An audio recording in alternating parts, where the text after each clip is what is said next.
बिहार में उनको कोई सुनता नहीं है। हाँ, बनारस जाएंगे रैली करने।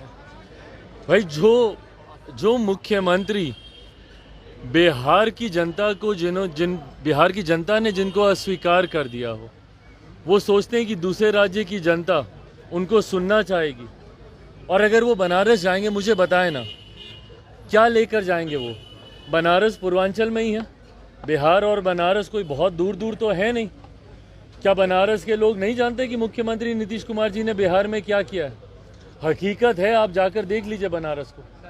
अभी कुछ दिन पहले अभी हम गए हुए थे बनारस में, पार्टी का भी एक कार्यक्रम था और वहाँ पर हम दर्शन के लिए भी गए थे, काशी विश्वनाथ। आप बनारस को जाकर देख लीजिए। प्रधानमंत्री की लोकसभा है, सिर्फ इस नाते ही नहीं, पर जिस तरीके से उस क्षेत्र का विकास हुआ है, वहाँ के आप मंदिर को ही देख लीजिए। मुझे एक उदाहरण के तौर पर बिहार का कोई एक ऐसा मंदिर बता दें। काशी विश्वनाथ का जिस तरीके से विकास किया गया, क्या बिहार में किसी ऐसे मंदिर का विकास किया गया? और मैं सिर्फ आस्था से जोड़ के इसको नहीं बोल रहा, रेवेन्यू जनरेशन भी होता है भाई इससे, बिहार की अर्थव्यवस्था इससे बेहतर होती है। तो जब ये बनारस जाएंगे, मुझे बताएं ना बिहार का कौन सा मॉडल लेकर जाएंगे? क्या जाकर बताएंगे बनारस के लोगों को कि भैया हम उसी प्रदेश से आए हैं जहाँ पे आए दिन हत्याएं होती हैं, या हम उस प्रदेश से आए हैं जहाँ के लोग दूसरे राज्यों में जाने के लिए मजबूर हैं शिक्षा के लिए, रोजगार के लिए, या हम उस प्रदेश से आए हैं जहाँ पे शराबबंदी तो है पर खुलेआम वहाँ पे शराब जाती है और इन्हीं सीमावर्ती इलाकों से शराब वहाँ पे जाती है। क्या बताएंगे मुख्यमंत्री वहाँ पर जाकर? देखिए, प्रधानमंत्री के सामने जाकर उनको सिर्फ चुनौती देना, उसके पीछे आपके पास शब्द भी तो होने चाहिए, आपके पास भी तो उदाहरण होने चाहिए। जब पहली बार हमारे प्रधानमंत्री गुजरात से जब देश के प्रधानमंत्री बनने की दावेदारी लेकर आए थे, तो वो एक गुजरात मॉडल लेकर आए थे। मेरे मुख्यमंत्री बताएं उनके पास क्या मॉडल है?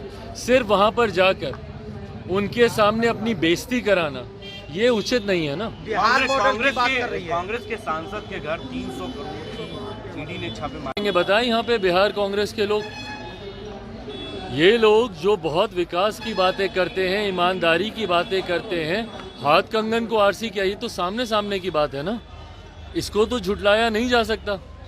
ये लोग जो बोलते हैं कि इन लोगों के पास तो कोई काम ही नहीं है, विपक्ष के नेताओं के घरों पर छापे मारना, ईडी की रेड देना, सीबीआई के छापे करवाना, बट भाई जहाँ पे छापे हो रहे हैं वहाँ पे इस तरीके की तस्वीरें भी तो सामने आ रही हैं, जहाँ पे अलमारियाँ नकदी से भरी पड़ी हैं, जिसको संभवतः गिनने में दिनों लग गए हैं। अभी तक भी इसकी काउंटिंग चली रही है। आखिरी जानकारी जो मिली थी 290 करोड़ के आसपास की नकदी बरामद हुई थी और अभी भी कई बैग्स बाकी हैं।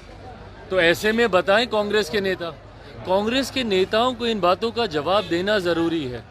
ये लोग जो बात बात पे विक्टिम कार्ड खेलते हैं कि हम ही लोगों के साथ ऐसा, हम ही लोगों के साथ ऐसा, भाई इसीलिए क्योंकि ये तस्वीरें सामने आ रही हैं।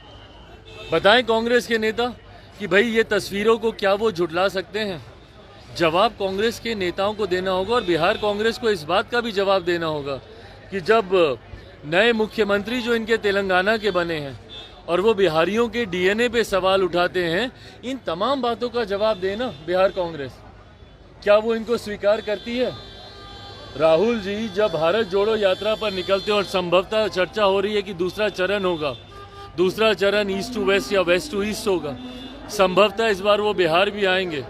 तो जब वो बिहार अगर वो आएंगे तो क्या वो इस बात से सहमत है कि जब तेलंगाना के डीएनए को बिहार के डीएनए से बेहतर तेलंगाना के नए मुख्यमंत्री जो कि कांग्रेस के हैं, जब वो इन बातों को कहते हैं? हकीकत है कि कांग्रेस की फजीयत सिर्फ इसी बात से होती है और कांग्रेस जनता के बीच अपना विश्वास नहीं बना पाती इन्हीं कारणों की वजह से। जहां इनके लोग भूल जाते हैं कि कांग्रेस, अगर या तो आप मान लीजिए भैया कि एक क्षेत्रीय पार्टी ही बनकर रह गई है कांग्रेस, अगर सिर्फ तेलंगाना में ही कांग्रेस को राजनीति करनी है तो ये बयान बिल्कुल सही है भैया, फिर आप बाकी राज्यों के डीएनए को आप गाली दीजिए, एक क्षेत्रीय दल बन के रह जाइए।